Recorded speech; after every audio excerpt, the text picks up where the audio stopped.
Good evening from the T-Mobile Center in Kansas City, Missouri. I am Brendan Dzwierzynski, and this is a 580 Sports Talk instant reaction show following the Kansas State Wildcats 71-66 win over the Arizona State Sun Devils in the opening round of the Big 12 Championship Tournament. It was K-State dominance for most of the game. Yes, Arizona State cut it down to a 5-point game at the very end. The Sun Devils did take a lead mid to late-ish in the first half, went ahead by a few points after a hot start by K-State, but the Wildcats, for the most part, were able to do enough offensively and were able to keep the Sun Devils at bay. So the Wildcats, get back to 500 on the year, 16-16 overall, and they advance to play in the second round of the Big 12 tournament coming up tomorrow against the Baylor Bears. We'll get to that coming up in just a little bit. A couple of the individual notes in this one. We have to start with Coleman Hawkins, who is absolutely tremendous in this game, and right from the jump as well. K-State got out to a 12-1 lead in this contest, and that included 3 made threes by Coleman Hawkins in the very early going. He had 19 points in the first half alone. That alone,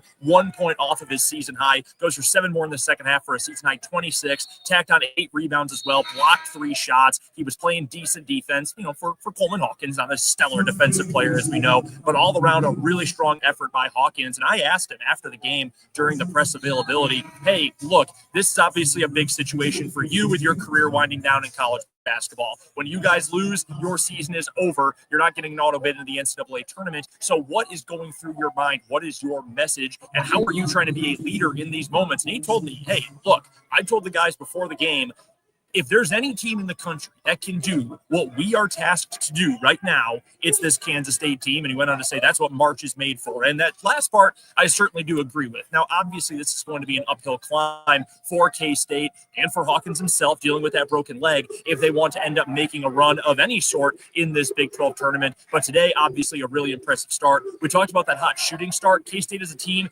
8 for 18 for the game, went 5 of 7 to start the contest. So just 3 of their final 11 to round out the game, but still good enough shooting the ball from 3, really efficient from the floor overall, 50%, got to the line only 12 times, made 9 of them. But overall, a very solid game for K-State offensively. A baker's dozen when it comes to turnovers, 13 of them. That was 3 more than Arizona State, but in the end, didn't quite matter because the K-State defense was also tremendous today, holding the Sun Devils to just over 38% shooting for the game, 23 out of 60. And Arizona State, just 7 out of 26 from the 3-point line. A couple other individual performances we will note here. Doug McDaniel goes for 14 points, took him 13 shots to get there for K-State, does also get 5 assists in the game. That was the team high. In fact, that was a game high for either squad. And then Max Jones and Brendan Housen, 2 other guys. Max Jones, his career might be over after this year. Have to figure out what he's going to do if he gets that extra year of eligibility for starting out as a D2 player. He went for 10, Housen went for 10, and K-State comes away with a big win. And one of the things that was really notable about this game is it wasn't a good day for David Gasson. He came up with a big bucket late and one in the final moments that really put this game on ice. But overall, one of the least impressive games that he's had, frankly, all season, and certainly as of late. Finishes with just 5 points, 4 rebounds, committed 4 fouls, only played 17 minutes. Our good friend, former 580 Sports Talk intern Trenton Kraxner, asked the guys, Doug McDaniel, Jerome Tang, and Coleman Hawkins after the game about how they were able to pick up the slack with Gasson not playing very well. And they joked about it, said, hey, it turns out to be a blessing because he might have fresh legs coming up for this game against Baylor on Wednesday night. That's quite the spin zone, but hey, whatever keeps them motivated and keeps them engaged as they head into a big one coming up on Wednesday night. Let's talk about that game a little bit here. K-State taking on Baylor Wednesday. This Baylor team is good. They've got the best freshman in the Big 12. They've got a guy in VJ Edgecombe who is going to be a top 5 pick in the NBA draft. He's going to be a lottery guy. Wouldn't be surprised if he went anywhere 3 or later. He is a stud, and we know just how good he is because he put up a 30-piece on K-State's head earlier in the season when they played down in Waco. So that's obviously a big concern.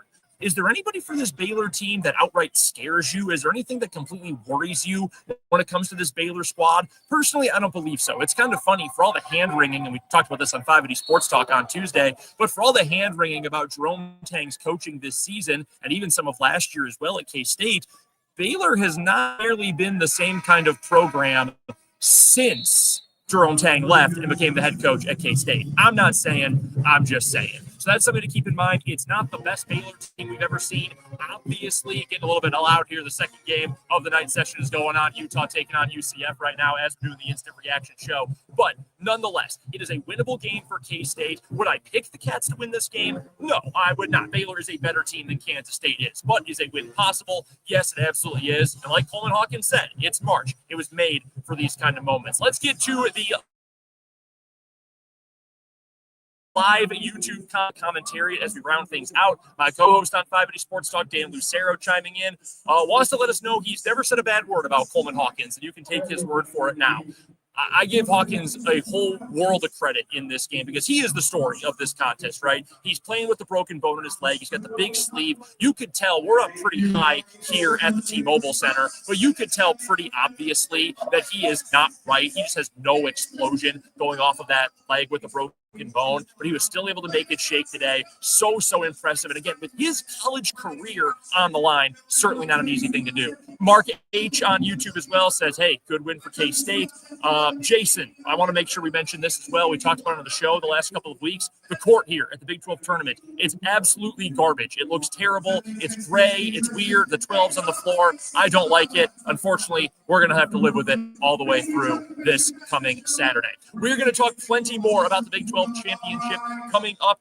Well, actually, we would normally on 580 Sports Talk, but we'll have plenty of coverage on our website, 580wibw.com. We will not have any 580 Sports Talk the rest of the week due to the high school basketball state tournaments, but we will have action for Kansas State basketball starting at 6 o'clock with a 5 o'clock pregame Wednesday night on the Sports Voice of Kansas, 580 WIBW.